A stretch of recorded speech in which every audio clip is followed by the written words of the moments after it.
my salad!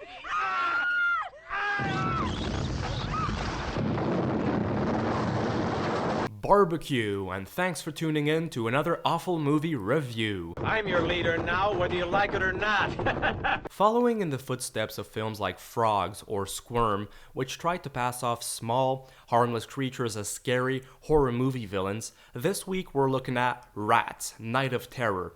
It's a real double whammy, because not only does it fail to deliver on the Night of Terror aspect as promised in the title, but it also has a secret weapon. Directed by Bruno Mattei. It's no concern of ours. Oh, you're damn wrong. It is a concern of mine. It's a concern for all of us, because this Italian exploitation man behind the camera blessed the silver screen with timeless classics like Robo-War or Cruel Jaws. And let us not forget his involvement in the ridiculously atrocious Night Killer, so you know this is gonna be a symphony of ass. But I assure you, no rats were hurt in the making. But just before we get going, please don't forget to like this video, subscribe, and request a bad movie in the comments. And please consider supporting my work on Patreon. The link is in the description down below. Are the rest of you with me?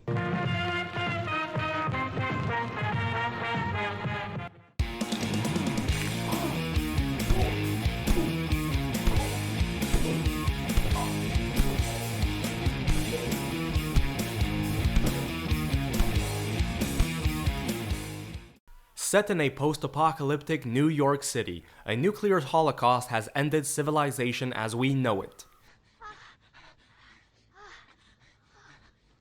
Yep, the peak of primal behavior is back.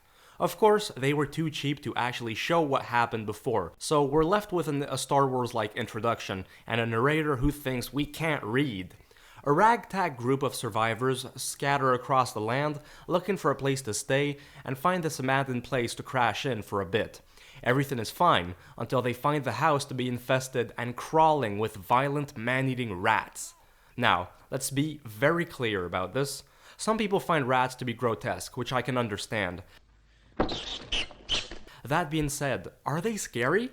Not at all. They're just rats. There's nothing special about them here. Well, you can take it from me, and this is the truth.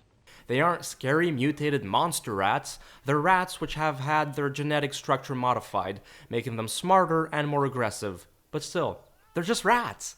I found it funny how the rats attack the characters by literally falling on them by packs. Seriously, that's the only way they can get to them. There's like one white rat, and maybe he's the one who's supposed to be leading the pack. I don't know. I'm just guessing at this point. We're gonna eat your skin! Now, in case this wasn't obvious at first, this was not an expensive movie to make. How could it happen? How could it happen? They must have used a lot of rats though, I'm not gonna lie. But because there was so little money, they had to keep some dead rats and they would throw them at the actors. Now that's some disgusting stuff. Always keep a freezer full. The flick does have the occasional gross out factor. Pity I was getting real hungry. But otherwise it's nowhere near as scary in any way. The cheapest scene is when they showcase all the rats coming all at once. It's horrible. The only thing that's scary are the lame performances of the cast. Most of them were Italian actors, with a few Americans. You can tell they were speaking in their native tongues and then dubbed over with English dialogue. The dubbing doesn't match the lips of the actors, which is normal. What are you waiting for? Come out! Out in the open so I can smash you to pieces! Come to the slaughter! I'm gonna kill you all! But here it's pretty noticeable, and it sounds completely fake. It's painful to hear. Well, I don't like this at all.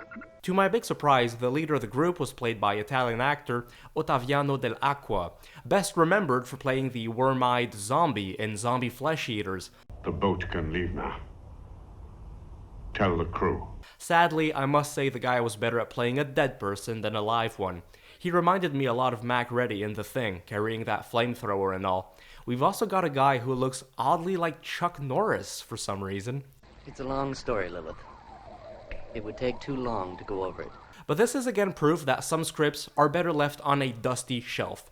There's a big logic problem to this movie. Finding a place infested with these little man-eating rodents, our unlikable characters try to leave but find their bikes with flat tires. So what's their next move? Look, Duke, we're all in this together, and the best thing to do now is get in there. We'll decide what to do tomorrow. They go back into that same rat-infested house and barricade themselves in. That's an abysmal idea. The danger is literally coming from inside the house. How could they be so stupid? I never heard such shit. And it's even more painful that their plan is to wait it out until sunrise so they can escape to find another place. Why couldn't they just do that in the first place? If your friend is being attacked by rats, wouldn't your first reflex be to get those things off of him? There's only one answer, unfortunately.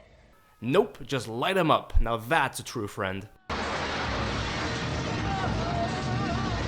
Yeah, this film goes from mildly entertaining at first because of how cheesy and stupid it is, but as you get deeper and deeper into this turd of a motion picture, you just want it to end seriously. Wait, that's not fair. That paired with an absolutely farcical ending, which I won't even get into just because of how moronic and unexpected it was. Rat's Night of Terror is an imbecilic crap stain on Bruno Mattei's long list of crap stain productions. In conclusion, nothing out of the ordinary here. What an awful movie!